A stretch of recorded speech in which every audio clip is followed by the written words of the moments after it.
La COP26, c'est dans 5 jours et c'est déjà l'heure des promesses. L'Australie dit viser zéro émission nette pour 2050 sans vraiment dire comment l'atteindre. Le Brésil réclame une indemnisation pour sa lutte contre la déforestation. Et puis il y a ce nouveau rapport, Marina Berge, bonjour. Bonjour. Sans surprise, les comptes ne sont pas bons. Oui, c'est ce qu'on appelle le Emission Gap Report, c'est-à-dire la différence entre ce que promettent les pays et ce qu'il faudrait faire. Bref, l'ONU fait les comptes toujours avant la COP. Et là, effectivement, l'ONU nous dit que les engagements des pays ne sont pas suffisants. Loin de là, d'ailleurs, le rapport s'appelle The Heat is On, la chaleur est en marche. Je vous propose de regarder cet écart. En gros, avec les nouvelles contributions, on va réduire d'ici 2030, regardez ici, nos émissions de 7,5%. Ça, c'est ce que les pays ont promis. Regardez ce qu'il faudrait faire, c'est 45% de baisse de nos émissions. En fait, il faudrait diviser par 2 nos émissions d'ici 8 ans. Là, on est seulement à 7,5% avec ce que les pays promettent. Voilà, l'écart, c'est ce qui est mesuré aujourd'hui par ce rapport. L'écart, il est colossal, c'est un gouffre, et c'est ça qu'il va falloir combler justement pendant cette COP 26 à Glasgow. Je vais vous traduire ça en thermomètre, ça va être un petit peu plus parlant sans doute. Si on traduit ça en température, regardez, on a une hausse actuelle, tout en bas du thermomètre, d'1,2 degré. Ça, c'est ce qu'on vit actuellement. C'est ce qui occasionne les feux de forêt, les inondations, les événements météo extrêmes. Ça, c'est 1,2 degré. C'est actuellement. On a l'accord de Paris sur le climat qui nous dit qu'il ne faut pas dépasser 1,5 degré. Ça, c'est les scientifiques qui nous le disent. Ça, c'est la limite dangereuse. Nous, pour l'instant, on est là. C'est ça. Et les nouvelles contributions, elles nous placent ici. Autant vous dire que c'est pas du tout là où on devrait être. Ça veut dire que les engagements ne sont pas respectés, les engagements pris lors de l'accord de Paris. Il y a cette COP26 qui, une nouvelle fois, est déterminante. Oui, et les négociateurs ont énormément de travail. On nous dit que c'est soit la COP de la dernière chance, soit une COP cruciale. Je vois bien d'ici que vous êtes sceptique, Julien. Pourtant, il y a beaucoup de choses à faire. D'abord, il faut régler des choses qui n'ont pas été réglées à la COP 25 à Madrid. Celle de l'année dernière avait été annulée à cause du Covid. Donc, il y a beaucoup de choses à régler. Et les négociateurs, ça fait bien longtemps qu'ils ne se sont pas vus en face à face, autour d'une table. Et c'est souvent là que les négociations avancent. Du coup, ce qu'on nous dit ici, c'est que tout est très brouillon par rapport aux COP précédentes. Bref, ça part mal. On a d'ailleurs eu tout à l'heure Boris Johnson qui disait à des enfants d'Angleterre qu'il était même très inquiet sur les résultats de cette COP. Donc, personne n'est vraiment très optimiste. Les priorités absolues, il y en a 2. En réalité, c'est d'abord obtenir des pays des promesses de neutralité carbone. Neutralité carbone, c'est les émissions de CO2 qui sont émises, celles qui sont enlevées naturellement de l'atmosphère. Et il faut que ça arrive à zéro. C'est un peu la dernière mode sur le front climatique des promesses de neutralité carbone. Il faut en arracher un maximum à un maximum de pays. Pour l'instant, ils sont une 50aine de pays, ça fait à peu près la moitié de nos émissions de gaz à effet de serre. Et si on arrivait à avoir plus de pays, ça permettrait à nouveau, vous vous souvenez du thermomètre de tout à l'heure, de réduire, de grignoter quelques petits centièmes, quelques petites fractions de degrés. Ça, c'est la première chose. La deuxième chose, c'est qu'il faut forcer les pays, obtenir des pays des réductions d'émissions avant cette neutralité carbone qui est toujours promise autour de 2050-2060, donc à horizon très lointain. Avant ça, on a 2030, on a la fin de cette décennie où je vous disais tout à l'heure qu'il faut baisser de moitié nos émissions, et pour ça, il faut beaucoup plus de promesses, il faut évidemment des actes aussi, mais il faut beaucoup plus de promesses pour arriver à limiter à 1,5 degré. Il faut être plus agressif, il faut être plus rapide que ce qu'on est aujourd'hui. Il faut aussi, pendant cette COP, mettre de l'argent sur la table.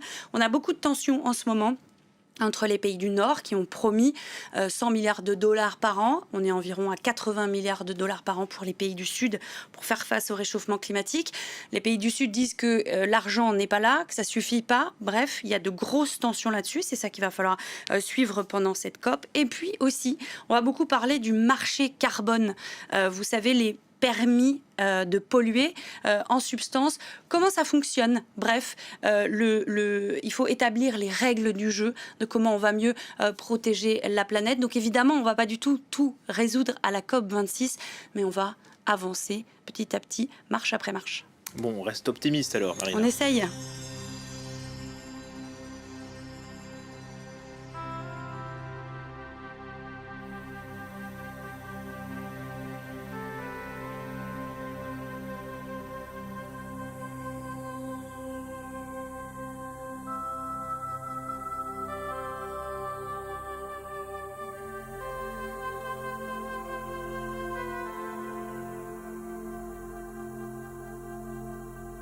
Je suis bien triste en écoutant cette émission.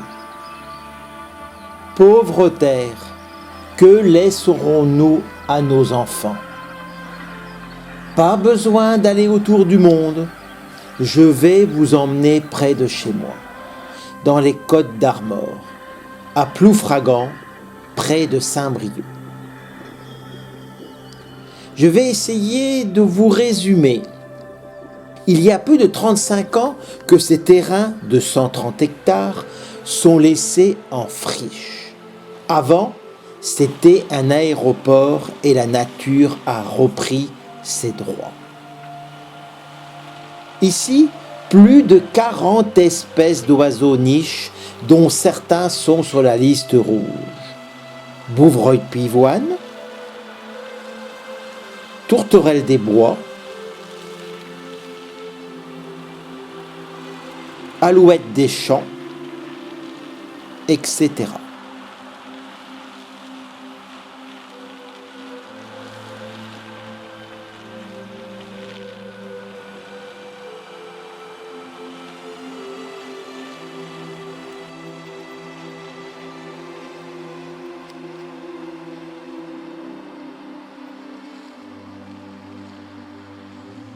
Sans compter insectes, reptiles, lézards verts, lézards des murailles, vipères péliades, orvées, couleuvres, batraciens, plantes, écureuils, etc.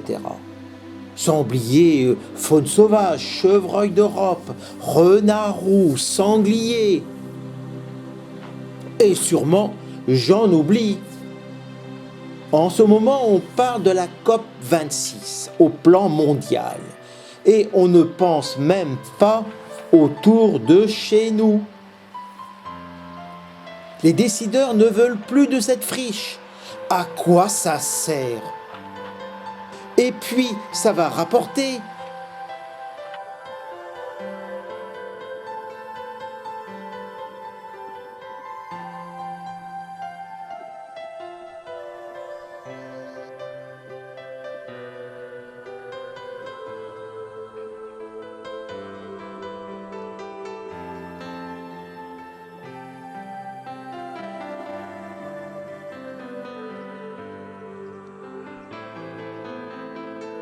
Une rocade est arrivée et pour l'instant, elle ne mène à rien. Elle sert à des courses de moto. Bien pour la nature.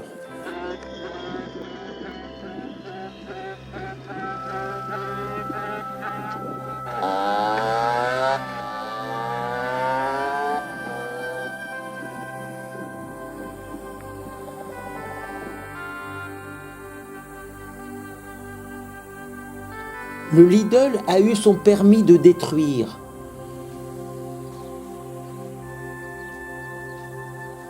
Mais il y aura une haie derrière.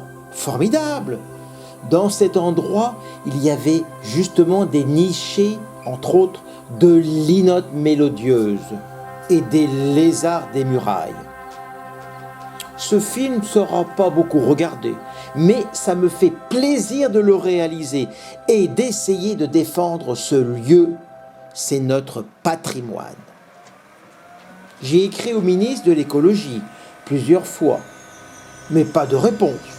Il faut attendre urgent d'attendre qu'il ne reste plus rien. Du bitume. Peut-être créer un chemin doux? Un écoquartier? Avez-vous d'autres idées?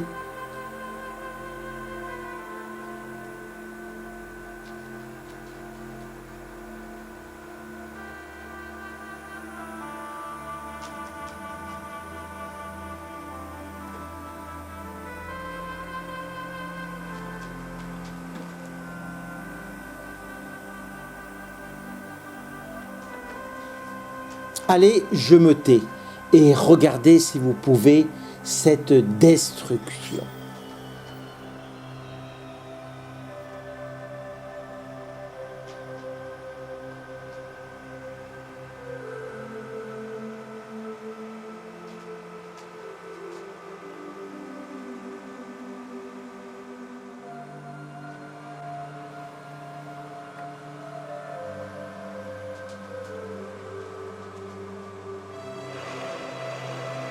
À propos, il y a toujours une pétition en ligne.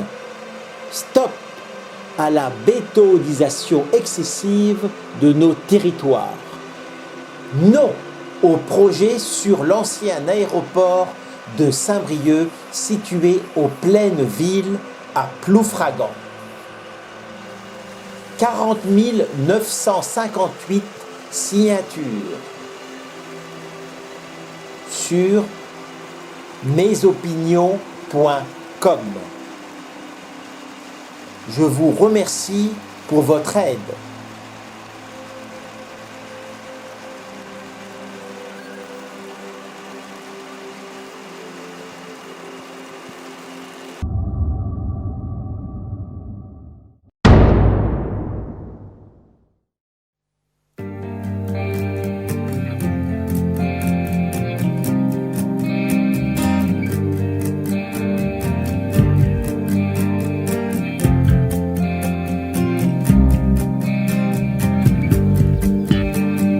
Finiront-ils par débouler avec leur bulldozer? Finiront-ils par décimer ce bois qui m'est cher? Finiront-ils par me chasser, m'éloigner de mes terres? Finiront-ils par bitumer ce petit coin de paradis sur terre? J'ose penser qu'ils finiront par renoncer. J'ose penser que la raison va l'emporter. J'entends bien la logique, une logique économique, une région à développer, une machine à faire tourner. Des fast-food, des complexes, des hyper. Je suis un détail dans leurs affaires. Mais ma terre n'est pas à vendre. Finiront-ils par le comprendre? J'ose penser qu'ils finiront par renoncer. J'ose penser que la raison va l'emporter. Qu'ils aillent au diable s'ils touchent à mon bétail. Qu'ils aillent en enfer s'ils bitument ma terre. Qu'ils aillent au diable s'ils touchent à mon bétail. Qu'ils aillent en enfer s'ils détruisent ma ferme.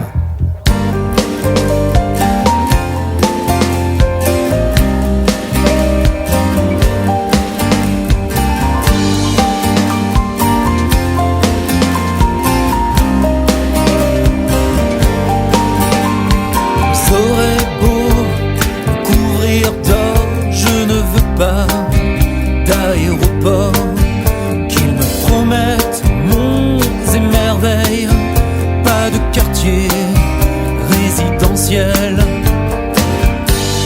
Voulez-vous que j'aille au diable leur zone commerciale? Finiront-ils par m'exproprier? Finiront-ils par me jeter? Qu'ils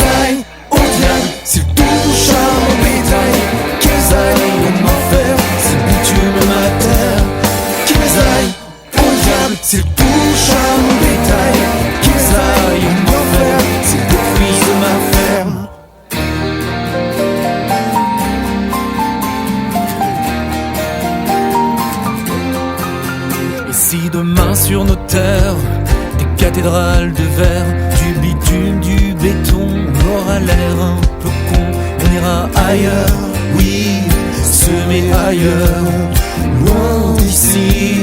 Et tant pis pour ceux qui vivent ailleurs, pour ceux qui vivent ailleurs. On va leur acheter leur terre, on a l'argent pour le faire. On va leur acheter leur terre, on a l'argent pour le faire. On va leur acheter leur terre, on a l'argent pour le faire. On va leur acheter leur terre, on a l'argent pour le faire. On va leur acheter leur terre, on a l'argent pour le faire. On va leur acheter leur terre, on